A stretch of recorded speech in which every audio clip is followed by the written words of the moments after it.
Dalam nama Bapa dan Putra dan Roh Kudus. Amin. Allah Bapa di surga, kami mengucap syukur dan terima kasih bahwa kami boleh berkenan Engkau panggil sebagai anak dan Engkau sebagai Bapa kami.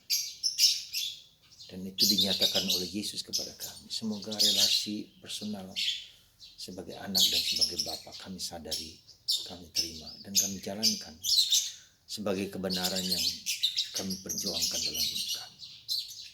Terpujilah namamu kini dan sepanjang segala masa. Amin.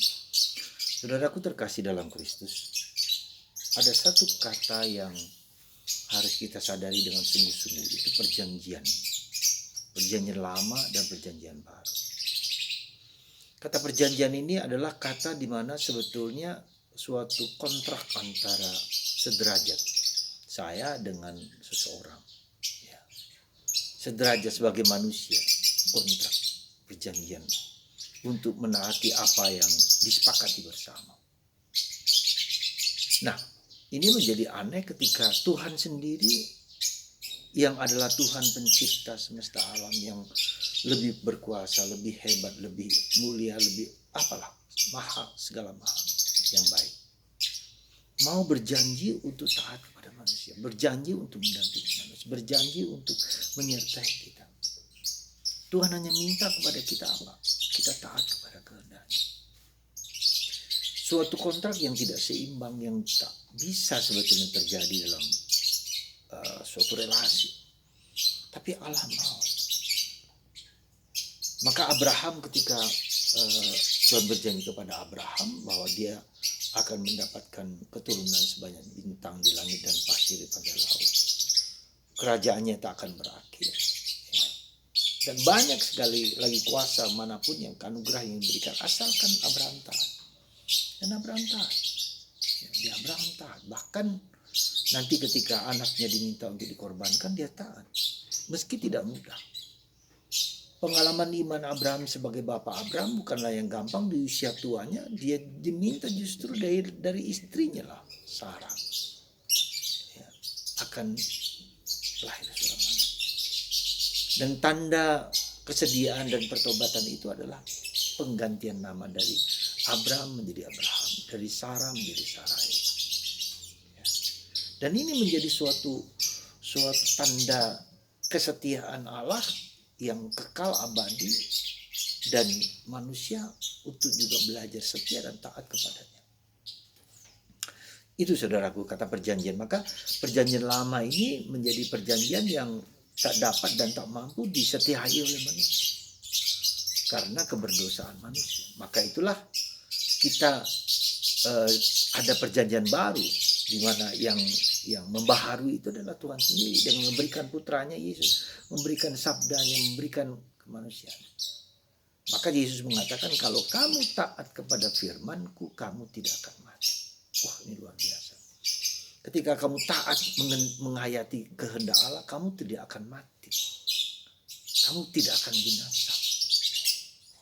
Dan ini suatu janji lagi. Jadi hidup kita itu berdasarkan perjanjian yang Tuhan berikan kepada kita, dan kita percaya, yakin, dan itu menjadi kebenaran gitu loh. Jadi sekali lagi saya mau mengatakan kebenaran, kata kebenaran dan perjanjian itu penting. Tuhan mencintai itu kebenaran. Tuhan mengasihi kita itu kebenaran. Tuhan setia kepada kita itu kebenaran. Jadi kebenaran itu yang sifatnya kekal, abadi, yang berasal dari Tuhan, yang tak akan lumer, tak akan hancur karena zaman atau apa. Itu adalah kebenaran. Karena itulah saudaraku terkasih dalam Kristus, mari kita hayati kebenaran-kebenaran iman ini menjadi kebenaranku, menjadi sesuatu yang kuhayati, yang kuterima, yang kuakui, dan aku berjuang untuk menaatinya, menjadi keselamatan bagi. Ya. Maka saudaraku terkasih dalam Kristus, hari-hari ini kita akan melihat kebenaran itu yang terjadi pada Yesus menjadi kebenaran yang objektif dan sekaligus menjadi subjektif. Ketika itu menjadi subjektif, saya tidak lagi menjadi penonton. Saya ikut terlibat di dalam kebenaran itu. Dan kebenaran itulah yang memerdekakan saya. Kita bisa mengatakan kebenaran ketika teruji dalam sejarah waktu. Ribuan tahun ketika Abraham dipanggil sampai Yesus, itu kebenaran yang teruji, yang tak tergoyangkan. janji akan kedatangan Sang Mesias, Sang Penebus, Sang Penyelamat, Sang Pemulih, Sang Pembebas. Itu terjadi pada Yesus, dan itulah kebenaran yang tak dapat dihancurkan oleh apapun. Itulah kesetiaan Tuhan. Jadi kebenaran itu adalah Yesus sendiri. Kebenaran itu adalah sabda Allah. Maka mari saudaraku, kita mohon rahmat supaya kita mengalami kasih Tuhan yang melimpah. Ya. Kita mengalami kebenaran itu dalam diri Yesus. Dan kita percaya dan yakin. Dan kita perjuangkan juga. Jadi bukan hanya percaya dan yakin, tapi kita perjuangkan juga.